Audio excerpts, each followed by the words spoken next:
Developing right now, at least 60 people believed to be dead and more than 145 injured after terrorists opened fire inside a crowded concert hall in Moscow. And tonight, ISIS is claiming responsibility for the deadly attack. Meanwhile, here at home, there's a memorial to the victims outside the Russian consulate on the Upper East Side. All right, Fox 5 Sharon Crowley live in the newsroom with the latest on the deadly attack. Sharon. Yeah, the Islamic State is claiming responsibility, posting about it on social media, and we're still waiting for that to be verified.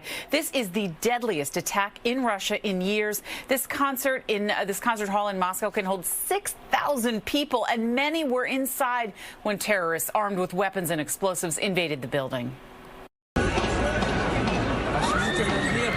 At least 4 gunmen armed with assault rifles and dressed in combat fatigues opened fire inside a large concert hall in Moscow, killing 60 and wounding more than 100 people. The terrorists shot at concertgoers at point-blank range. Innocent people at the entertainment venue there to listen to music, now victims of the deadly rampage. The gunmen also set fire to the venue, causing the roof to partially collapse as emergency responders rushed to the building. First, before I go through what I prepared to talk about, obviously we've all seen the reports in the video coming out of Moscow. This violent shooting at looks like a shopping mall. Can't speak much to the details of it. I mean, this was all just breaking before I came on out here, so we're trying to get more information, but really would refer to Russian authorities to speak to it. The images are just horrible and just hard to watch, and our thoughts obviously are going to be with the victims of this terrible, terrible shooting attack. And I think, you know, you look at that video if you have, and you got to recognize that there's some moms and dads and brothers and sisters and sons and daughters that haven't gotten the news yet. And this is going to be a tough day. So our thoughts are with them. You might have also seen, hopefully you saw the State Department, our embassy there, put out a notice to all Americans in Moscow to avoid any large gathering, concerts, obviously shopping malls, anything like that, just for their own safety. They should stay put where they are and stay plugged into the State Department for any additional updates and information. On the attack on Moscow, I know you're still gathering information, but do you have any sense whether this could be linked at all to the conflict in Ukraine? There is no indication at this time that Ukraine or Ukrainians were involved in this shooting.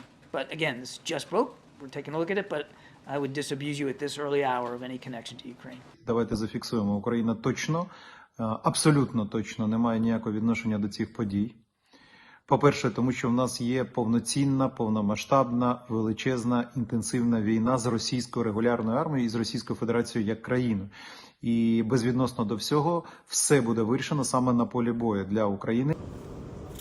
Russian media has confirmed Ukrainian involvement in the shooting at the Crocus City concert hall near Moscow.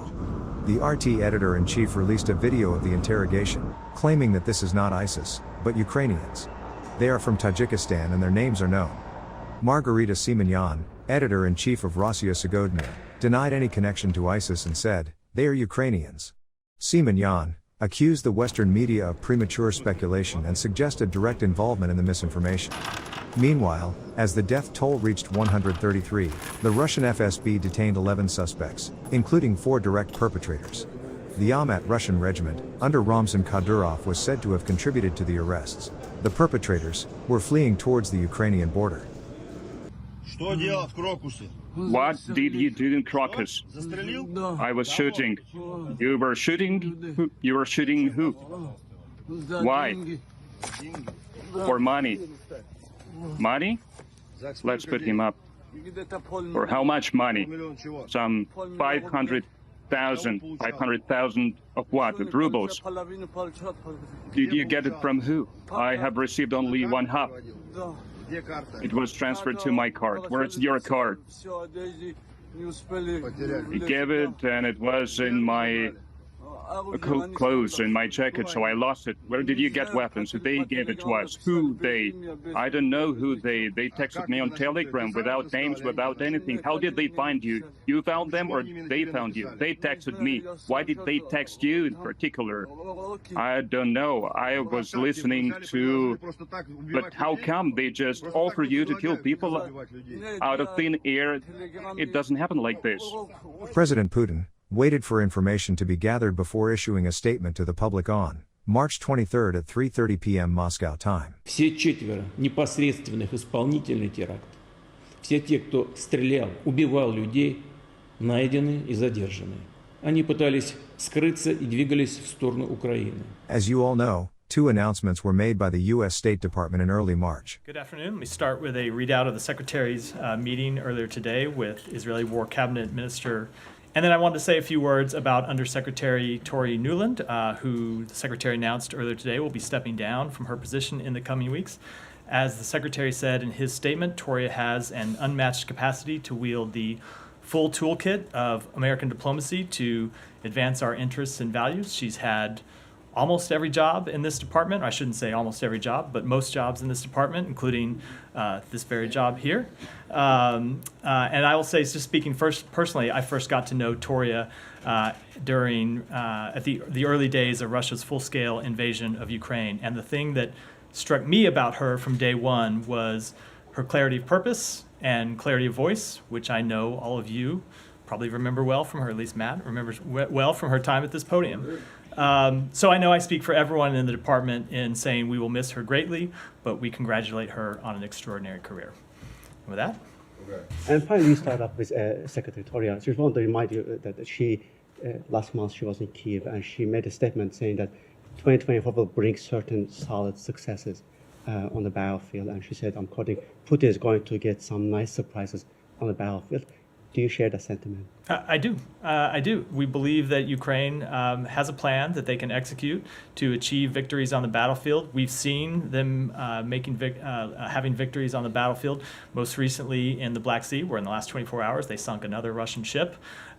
So we do believe that they have some surprises in store, and we look forward to seeing the results. Thank you.